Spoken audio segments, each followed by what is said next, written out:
magbabaklas tayo no, ng panggilid natin tsaka tong air filter. Pakita ko sa inyo kung gaano kadumi na tong air filter natin. Pero kakapalit ko lang nito mga 2,000 km na siguro nagamit ko to.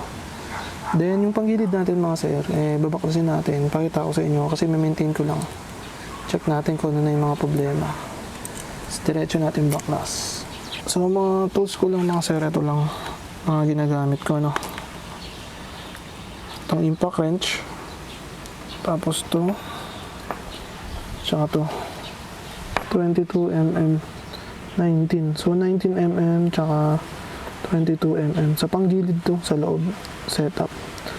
Tapos ito syempre, yung impact tool, drill po yung brand ng gamit ko mga sir. As usual, itong T. Kailangan to natin mga sir. T na size is 8mm. So ayan. Ito. Tapos syempre ito mga sir, grasa. Kailangan natin nga national grease na high temp. Basta importante high temp para hindi agad malusaw. Kasi sobrang init yung makina natin. Color blue yan. Color medyo blue. Tsaka to. Itong hex para mabuksan natin yung clutch. Clutch lining natin. Tsaka lang mag-focus yan. 39/41 mga sir. So unang babaklasin natin syempre air filter. Para pakita ko sa inyo mga boss kung gaano nakadumi itong air filter natin. So 2 years na itong, magto 2 years na, to be exact, itong motor natin. No? Magto 2 years na to, tapos napalitan ko na rin naman to ng air filter nung nakaraan. So unang palit ko pa lang nito. Nagpalit ako mga 9,000 km. So 14,000 km na ngayon. Mga nasa mga ganun. Mga dapat nyong malaman na dapat i-maintain no, sa panggilid para pag nagdi-DIY kayo alam nyo kung anong gagawin. Lahat ng tornilyo dito sa air filter same size lang yan. Okay lang maski magkapalit-palit yan. Unlike dito sa panggilid natin iba-iba. Ayan. So yung itsura ng air filter natin. Ito yung loob. Kita ba? Merong ganyan yan. Kakalinis ko lang nito ng isang araw. So malinis yan. Itong air filter natin mga sir, pwede pa to. Basta may makikita ka pang green. Pag sina-side view mo, may green pa. Pag all dark na yan, palitan mo na yan. Diretso palit na yan. Basta yung original bilhin nyo, sa kasa na lang kayo bumili. Kaysa magtyaga kayo sa mga online na fake. Importante yan yung air filter. Ito pa mga sir, importante to. Basic na basic, pero importante malaman nyo to. Yung tornilyo nito, yan mga yan, hindi same size yan ha. Hindi magkakaparehas yan. Kasi pag nasalpak nyo yung mahaba, dito, butas yung makina nyo. Yung oil ng makina nyo tatagas.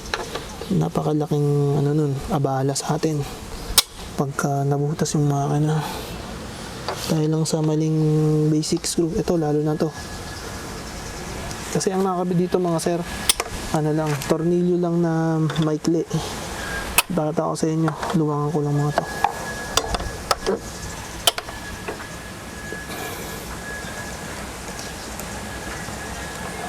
Unahin na natin itong maikli. Bakasin natin itong unang maikli na para-paras lang yung size. Na bawal mong ipagpalit-palit itong mga to. Napaka-importante nito mga sera. Pakita ko sa inyo ng malapitan.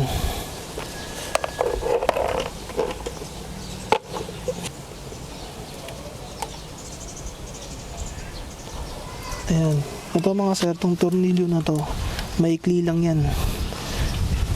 Unlike dito, yung mga tornilyo na nandito sa iba is mahaba. Basta laging tatandaan ito mahaba. Pag naisuksok nyo to dito, kitang kita nyo naman makina na to, automatic butas yung makina nyo pag napuwersa nyo yan. Basta lalabas ko lahat ang tornilyo para makita nyo.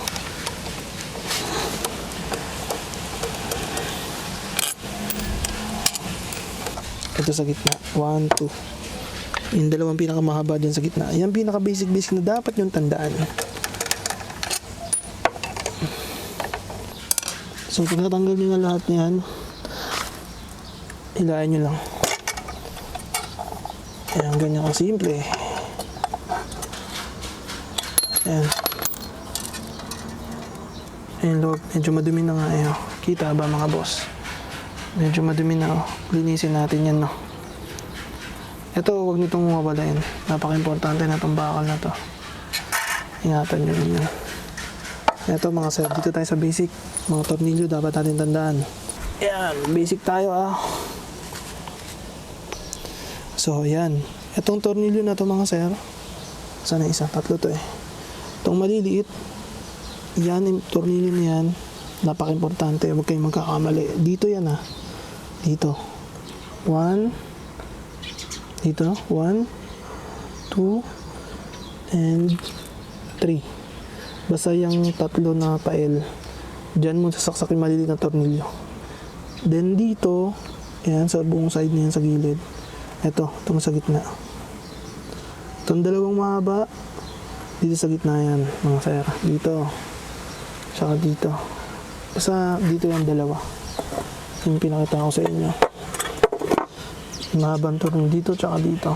Okay. Dito na tayo. Baklas tayo ng panggilid. Okay naman pala. Walang problema yung ano natin. Itong dalawa na to mga boss, 19mm tsaka 20. 19? 22. So ganun kasimple. Kung may budget naman kayo mga sir, bumili na kayo ng drill pro no, na impact wrench. Mas prefer ko to kaysa dun sa Y-tool na mano-mano. Napakahirap nun. Ito, napaka-importante nito. Kasi yung una yun din gamit ko mga boss, yung Y-tool. Hirap.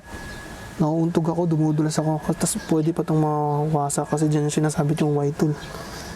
Yung ito hindi nyo nakala ng Y-tool, diretso na. Mabilis nang gamitin. So, kung may budget kayo mga boss, diretso kayo sa impact wrench. Prefer ko yun. Check natin yung panggilid tsaka slide piece natin kung okay pa.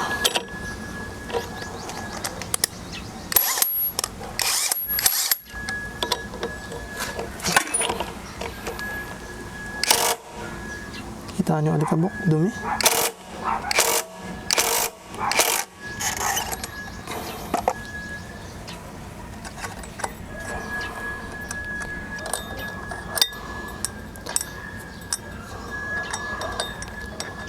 Ayan. Mainit pa nga oh.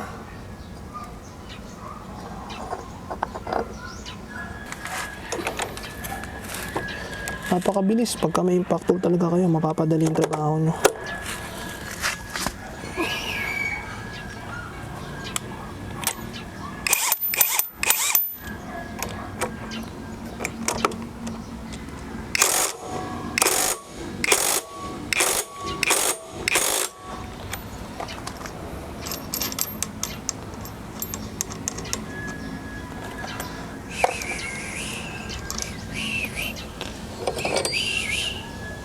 Ayan, dumi.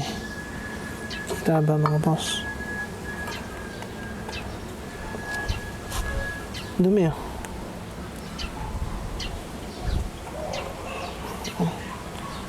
Dumi. Init. May init pa ng konti. Aray!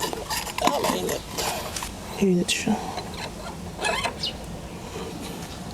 Ito yung slide piece mga sir. So, dapat yung tandaan naman dito, dapat hindi ito masyadong maalog. Ayan.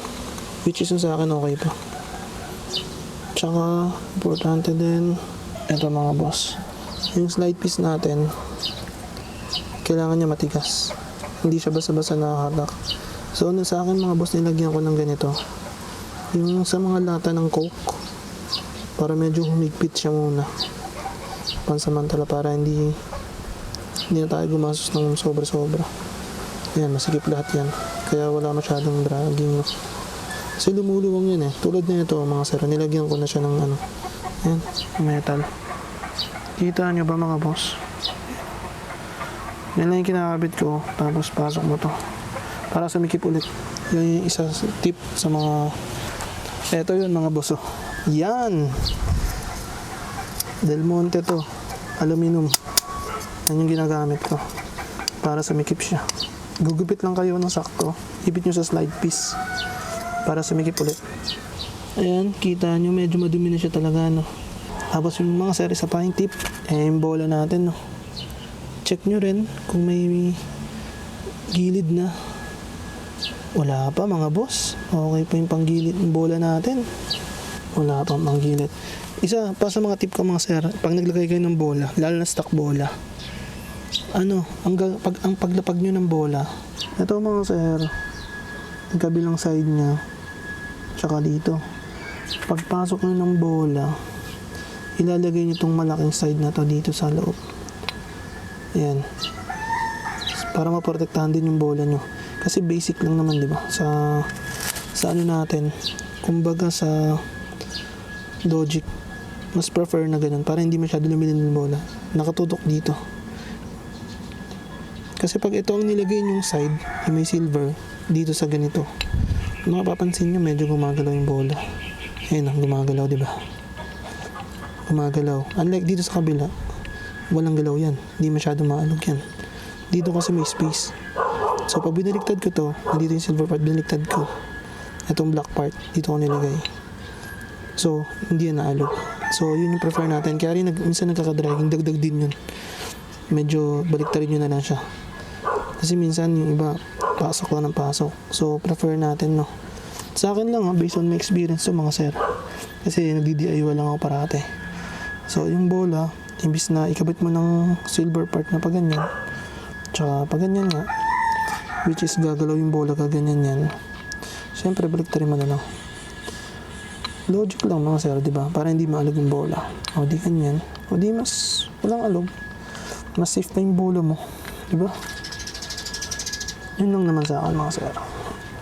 Okay pa yung bola natin. So, ang gagawin natin maintain maglalagay tayo ng grasa. Tsaka unting linis. Pagbaklas natin dito mga sir, kailangan tatapakan nyo muna siya para yung spring niya hindi lumaban. Size 39. Tapak mga boss.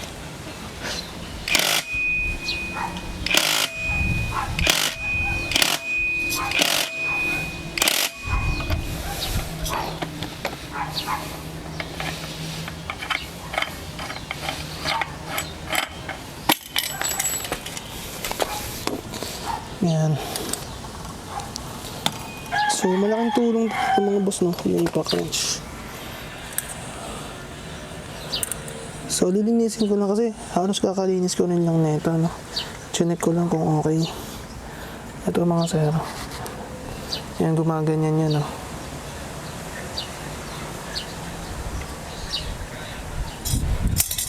So, dito yung sinasabi kong kailangan yung palitan ng grasa, no? Napaka-importante nito, basic na basic, pero kailangan to nilalagyan, pinapalitan ng grasa. Lalo na pagka binuksan nyo to, binasahan nyo, kasi kadalasan iba binabasa. Ikutin mo lang to, paakyat. Medyo matigas lang talaga yan. Yan. Ayan mga boss. Ito yung nilapalitan, nilalagyan ng grasa. Pansin nyo, medyo ubos na. Lalagyan lang uli natin yan ng panibago. Ayan o. Ayan o, pansin nyo may grasa yan dito. Tsaka mga boss, pagka ito, mayroon ng tama yan, hindi na yan straight. Ito, pansin nyo straight yan, di ba? Pagka may bukol-bukol na yan dito sa gilid, kailangan ng palitan to. Kailangan wala yan. Ito, walang tama yan. Ayan, wala rin tama to. Dagdagan natin ng konti mga boss yung grasa. Kasi masyado ng konti. Bawal rin sobrang dami. Kailan may space pa siya para gumalaw yung bola. Kasi gumaganyan yan, no? Ayun, no? Pansin nyo? Ayun, no? Gumagalaw-galaw yan. So, tatanggalin ko na lang yung lumang grasa. Palitan natin bago. No. Iwasan nyo rin, mga sir. Yung iba kasi ginagawa, nilalagyan nila ng binababad nila sa gasto. Yung gas, mga ganon. Ingatan nyo yung rubber dito na malagyan. Kasi pag nasira to, mahirap na. Yung oil seal natin, napakadelikado pag nadurog yan. Ayan o. May oil seal kasi yan dito. Lalabas na yung grasa nyo pagka nawasak yan. Kaya sa akin hindi ko nilalagyan ng gas. Tamang basa-basa lang, sabon-sabon. Ganun ginagawa ko sa akin. Pero nasa sa inyo naman yan kasi pag sobrang ano na talaga, sobrang tagal na hindi na-maintain yung panggilid nyo, eh mahirap nang tanggalin yung mga libag-libag niyan. Kaya iba nilalagyan ng gas. Depende pa rin sa inyo yan mga boss. Kasi ito yung gilid mga boss, kita nyo yan, medyo darken na. Ginagawa ko dyan, liliha ko lang konti para pumuti ulit. Yun, tapos ito, bubuksan rin natin to. Pakita ko sa inyo paano baklasin. Pabagsakin na lang natin. Bumagsak na. Ayan, buksak na. Isa na lang. Hinihila lang ito mga sir. Wala lang akong panghatak na sa loob. Hanapin ko pa yung long nose ko. Sa isa. Ayan. So ito lang na sa loob niya, no? Ganyan lang. Ayan, no? Pinashoot lang yan dyan para mag-lock sila. 3 piraso yan. Ingatan nyo rin mawala yan.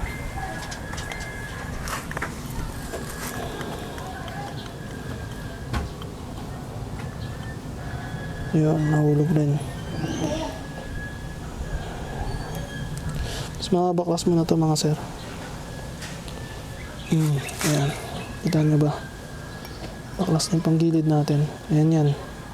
Ito yung, dito yung screw natin makapasok. Ganyan yan. Naglalak. So punasan natin. Palitan natin ng panibago. Lalo na tong grasa na to mga sir. Pagka hindi nyo na-maintain yan, unti-unti na masisira yung panggilid nyo yan. Damay-damay na yan. Automatic. Paano ako mag-maintain? DIY lang kasi ako. Lahat ng mga...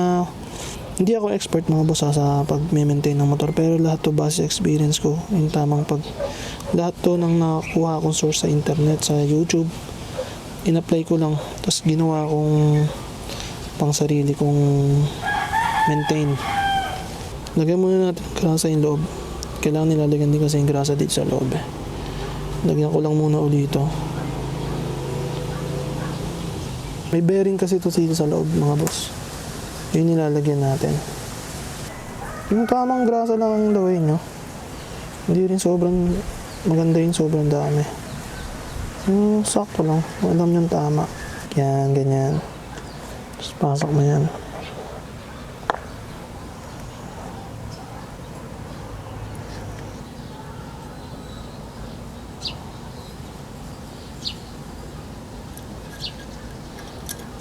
Ayan.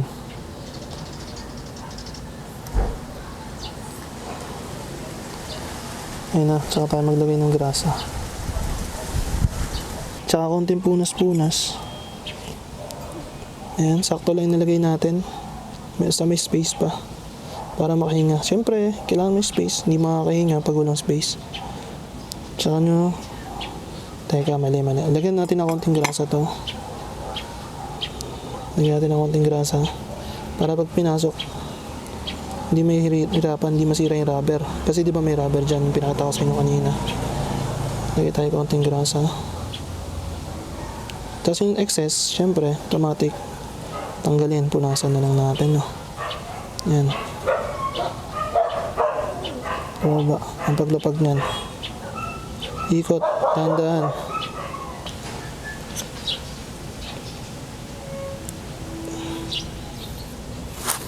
Ayun yung sakto. Basta isagad nyo lang siya. Okay na yan. Kasi pagka nasagad nyo na yan, nakasil na yan. Hindi nalalabas yung grasa. Galaw-galawin nyo. Paglaruan nyo para gumalaw yung grasa sa loob. Ayan. Tapos punas yung mga excess. Hindi pwedeng may excess dyan kasi tatalsik-talsik lang yan. Kailangan punasan lahat ng excess sa labas. Okay. So dito naman tayo mga boss sa kabila.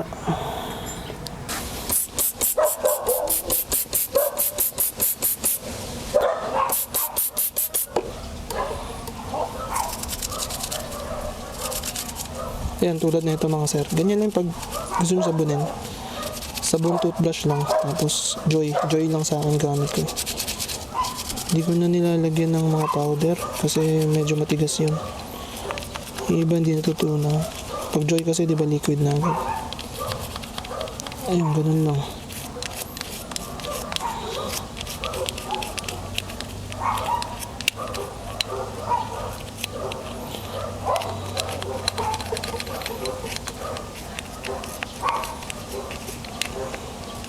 Actually, mas okay to mga sir pag gas para matunaw agad yung mga grasa.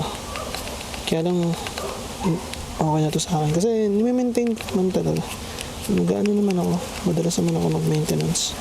Kasi syempre, kailangan natin alagaan sarili natin motor. Napaka-importante niyan, di ba?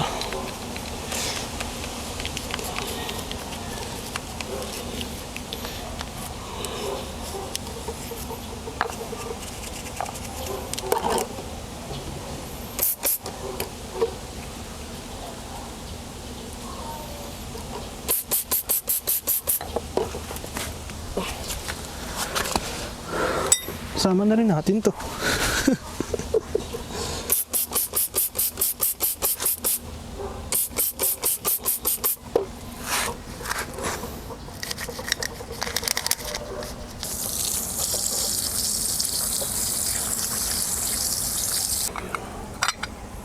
Linis na mga sir.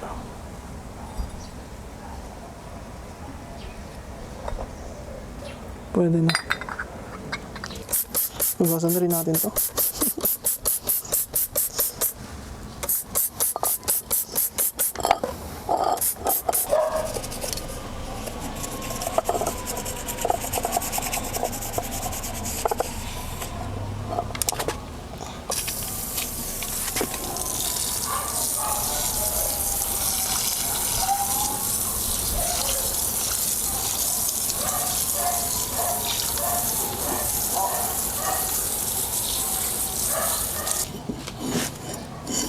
So dito sa clutch lining mga sir, dito shoot nyo dito yung screwdriver nyo, tapos slide nyo lang yan palabas,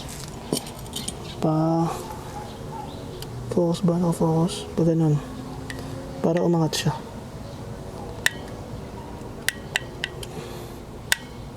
Para lumabas. Ayun o, medyo umangat na.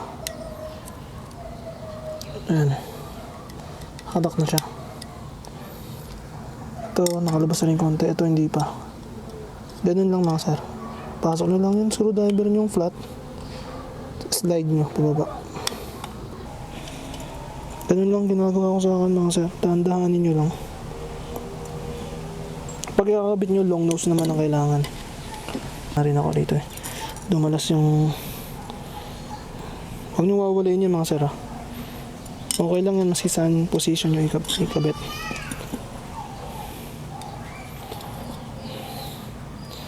Itong next bakal, itong bakal na to, alisin nyo naman.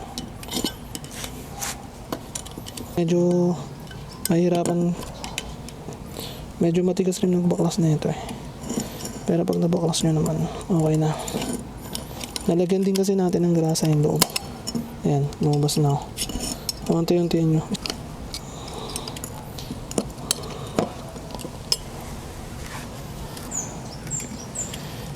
Kasi lahat naman, di ba mga sir, may mga technique naman yan. Sa akin mga sir, dito. Tapak dito. Tapos angat. Slide nyo pa ganun. Dahan-dahanin nyo lang. Ayan.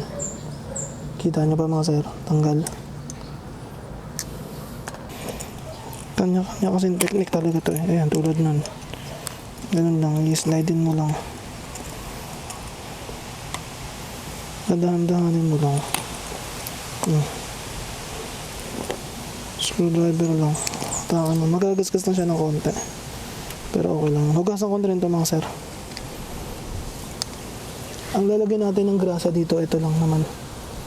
Medyo wala na yung grasa. Meron pa konti, madulas pa. Pero papalitan natin ng bago para iwas dragging. Ayan, hindi siya, gumagalaw pa siya freely. Yung iba, hindi na gumagalaw to, sobrang tigas na. Pagka wala ng oil. Ayan, gumagalaw to. Okay pa yan. Kasi well-maintained naman tayo. So yan, hugasan ko lang ito mga sir.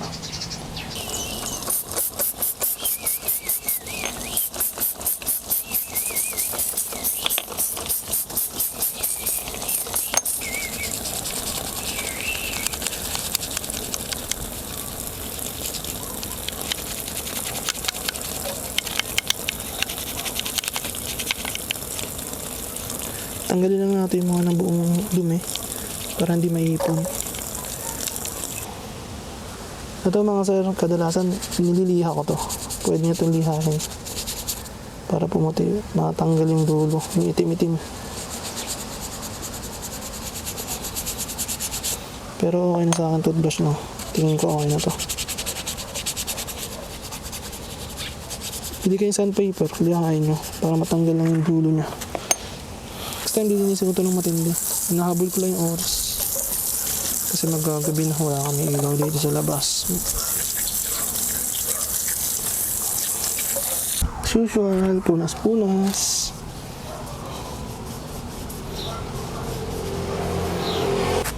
So pag ibabalik natin mga sir, grasa ulit tayo.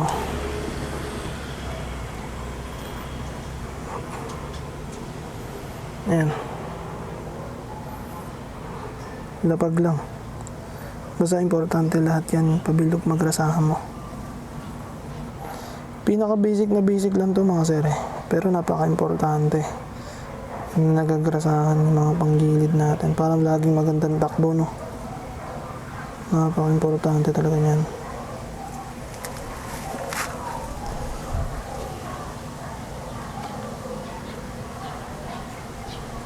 Malalaman nyo mga sir kung saan yung likod na nakalapag na may ganito. Hindi nyo makakabit yan ng nakabaliktad.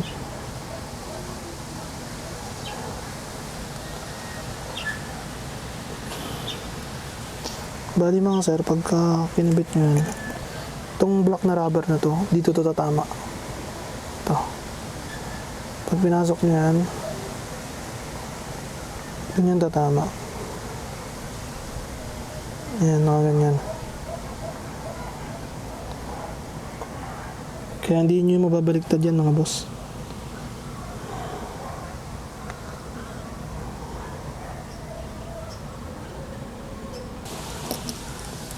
Huwag nyo hayaan na may sobra. Automatic punas yan. Kasi tatalsik lang yan eh. Pag tumalsik yan, pupunta yan sa panggilid nyo.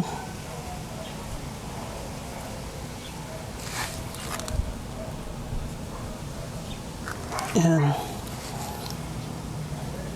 So, napakaluwang na. Ganyan lang yan. Kailangan nyo lang i-maintain yan. Ayan o. Kita-kita nyo. Luwang. Madulas na siya. Sa pagkabit ng spring mga sir, aabutin nyo lang naman yung dulo. So, syempre, atakan nyo na lang yan. Importante, kabit na kabit yan. Abutin nyo pag ganun pataas. Pag una mga sir, mahirapan talaga kayo sa ganito. Sanayan lang to. Pagka nagawa nyo siya ng isang beses, magagawa nyo siya ng the second time. To, yung mahaba dito sa dulo. Tapos, abutin nyo na lang yan.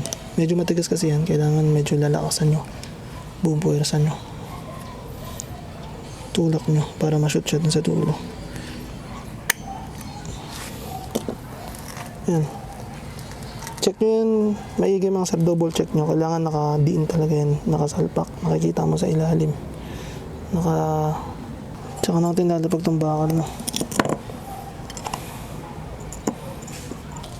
Pag nilalagay nyo ito mga sir, huwag kayo matakot magasgas yung bakal no. Bakal lang naman yan. Basta idiin nyo lang. Ayan. Ganyan lang ginagawa ko. Pumapasok naman yan. Marinig yun mo magkiklik eh. Oops. Loss.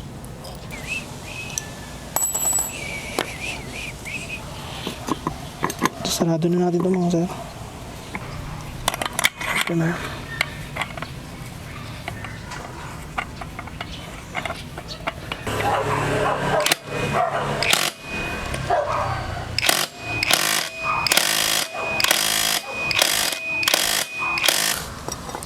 Kabit na natin itong mga bola mga sir. Tulad ng sinabi ko mga sir, pag nilapag nyo to, kailangan na itong mataba ng dito. Okay? Nandito. Para may support. Kasi pag, tulad ng sinabi ko kanina, pagka silver part nilagay nyo dito, medyo mayugyug yan. Pansin mo gumagalaw. Pwede siyang gumalaw-galaw. Pag nakaganyan, may support yan. Okay. Ayos.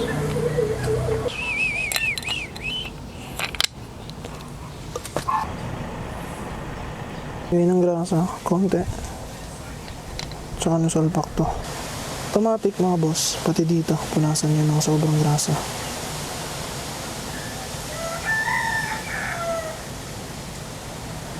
Tulad ng sinabi ko mga sir hindi pwede may grasa dyan kasi nandyan nakalagay yung belt. Dyan umaandar yung belt.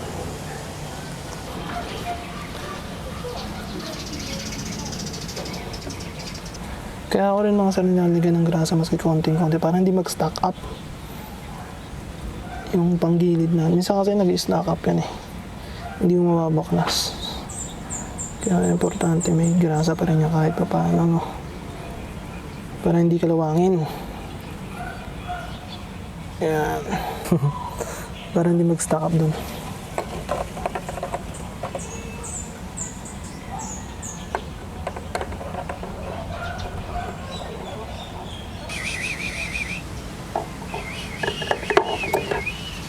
Sa paglagay ng belt mga sir, kailangan nakatapat sa yung Honda. Nababasa mo. Ayan, ganyan. Yung belt natin mga sir, okay pa naman. Kasi pag hindi na to okay, makikita ko marami ng crack-crack dyan. Tsaka 14K odo pa to. So pag nilapag mo yung belt, mga boss, ito yung isa sa mga kailangan mong gawin. Medyo iangat mo to. Itong belt, para maipasok mo yung belt. Ganito kailangan mga sir, ipitin nyo muna to, iangat nyo to. Habang inaagat nyo, patulak siya, basta kailangan nyo tumangat. Para lumuwang yung belt dito. Sa loob. Tama ba ulit ko? Tama, nakaharap pa yung pangalan sa akin.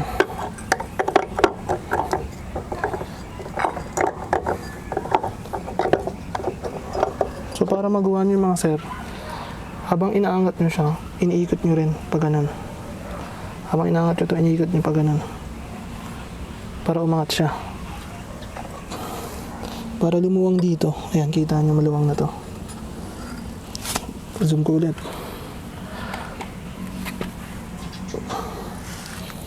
Ayan, maluwang na to. Para hindi maipit yung belt pagka sinarado na natin. Basic lang to mga sir. Ayan, kita nyo. Nakikita na yung thread. Ayan. Ayan, kita yung thread, diba? Itong thread sa loob. Pag hindi kita yan sir, mali yung pagpasok ng belt, may ipit. Tsaka nyo ipapasok yung nut na yan, tsaka to.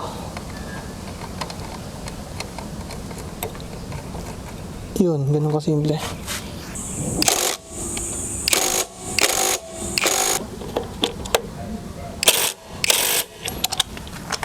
Tapos mga sir, lagyan nyo ng grasa yung dulo na ito para hindi kayo mahirapan magbaklas next time.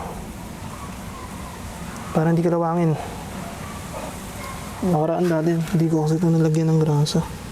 Hirap ako baklasin. Yun lang, yung dalawang side na yan. Bago nyo kabit.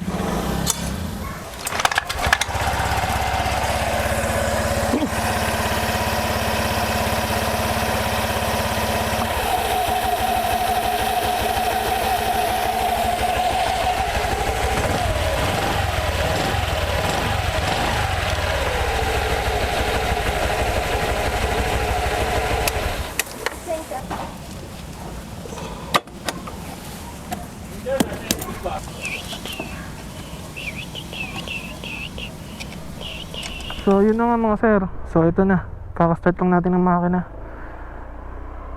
Goods na siya. Wala na rin vibration, no? Wala na dragging. Lalong nawala. Nung una kasi medyo meron na ng konti. Ngayon nawala na lahat.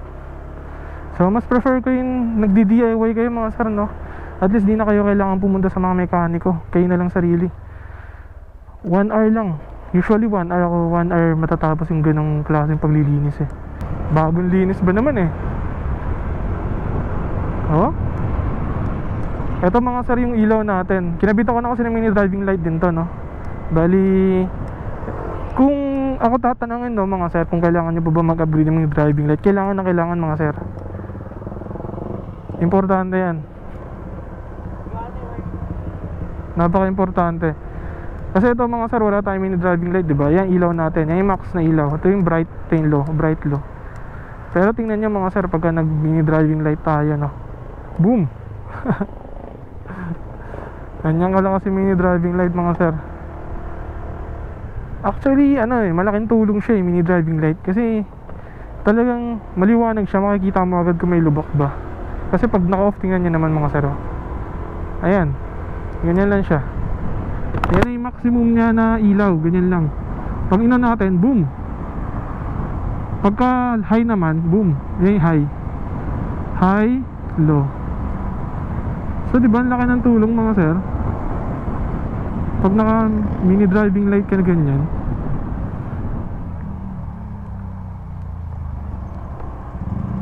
okay naman, lumakas yung hatak natin mga sir. Unlike nung netong una. Kasi nung una-una, hindi ganito eh. Mini driving light, off. Ayan, naka-off siya. Di ba wala makita? Bright. Off. O, di ba mga sir? Lakas ng bright niya. Ito, bright. May kasalubong eh, mamaya mga sir. Dito tayo, ikot tayo dito sa madilim na lugar. Tsaka, ang maganda sa mini driving light mga sir, hindi siya nakakasilaw sa mga kasalubong. Kasi nakatutok lang siya talaga sa baba. Hindi siya gano'n nakakasilaw. Ayan, pansin nyo mga sir, kung gaano kalayo yung kita ng mini driving light. Kaya kung ako sa inyo, yan din yung mga pangalawang upgrade nyo. Ayan yung bright, ito yung low. Mga sir, diba? Ito yung mini, stock light na low. Ito yung high. Stock light, low, low, high, low, high. Tapos yung mini driving light, low. Yellow kasi yung sa akin. Yellow, ayan. Tapos yung high, high. So kung nakakasilaw siya mga sir, tingnan nyo. Pakaba ako, pakita ko sa inyo. Okay na yung panggilid natin, bagong linis, napakaganda. Ayos na ayos. Kung makikita nyo mga sir, ayan. Hindi, diba? Hindi nakakasilaw. Pag yumuko ka ng ganyan, syempre medyo nakakasilaw na. Pero wala siya, hindi nakakasilaw. Tsaka kung makikita na kung gaano kalayo yung ganyan, talagang malayo siya. Hanggang dun, no? Hindi lang masyado kita kasi nakakamera tayo. Pero pag personal ka, kitang-kita yan. Napakalinaw. Tapos pag hinay naman natin yan mga sir, tingnan nyo pag hinay natin. Oh, malaki difference ng low and high. Ayan, kitang-kita nyo pag high. Diba? Pag naka-high naman mga sir, ayan. Yan ang nakakasilaw, yung high. Ayan, pansin nyo. Silaw na kayo sa high. Kasi white din yung high niya eh. Pero yung, kasi dapat kasi yellow ang bright ko dyan, eh binaliktad siya, di ba, pag mini driving light, kasi nakakabit sa Honda Click, nakabaliktad. So ganyan na siya. Kitang-kita naman siya maganda. Kasi pang gilid natin tahimik na, hindi na maingay Kaya pag payo ko sa inyo mga sir, kapag mag-maintenance kayo, i-DIY nyo na, mas okay yung ganun. Mas astig. Kasi matututo talaga kayo. Ang lakas ng pinagkaiba. Yan yung high. Ito yung low. High, low, high, low. O, di ba mga sir? Ang laki ng difference.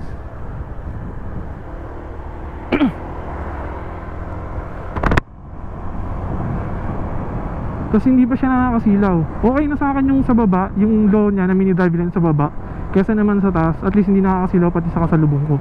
Talagang okay na okay. Nasa sa inyo yung mga sir kung ano gusto nyong klase. May version kasi ang mini driving light. Etong nabili ko mga sir, version 1 to. So pwede mo naman siyang balik ta rin yung mini driving light. Kaya lang yung positioning kasi dyan sa ilalim ng Honda Click, yung pagkakabit natin, isa lang. Kailangan nakabaliktad.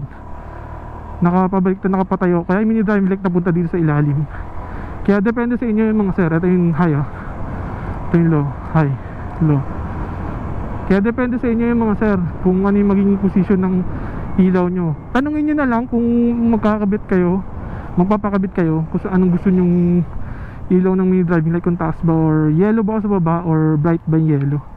Nasa sa inyo din yun mga sir. Sa akin kasi mga sir, nag-DIY lang ako. Bumili ako sa Shopee ng mini driving light.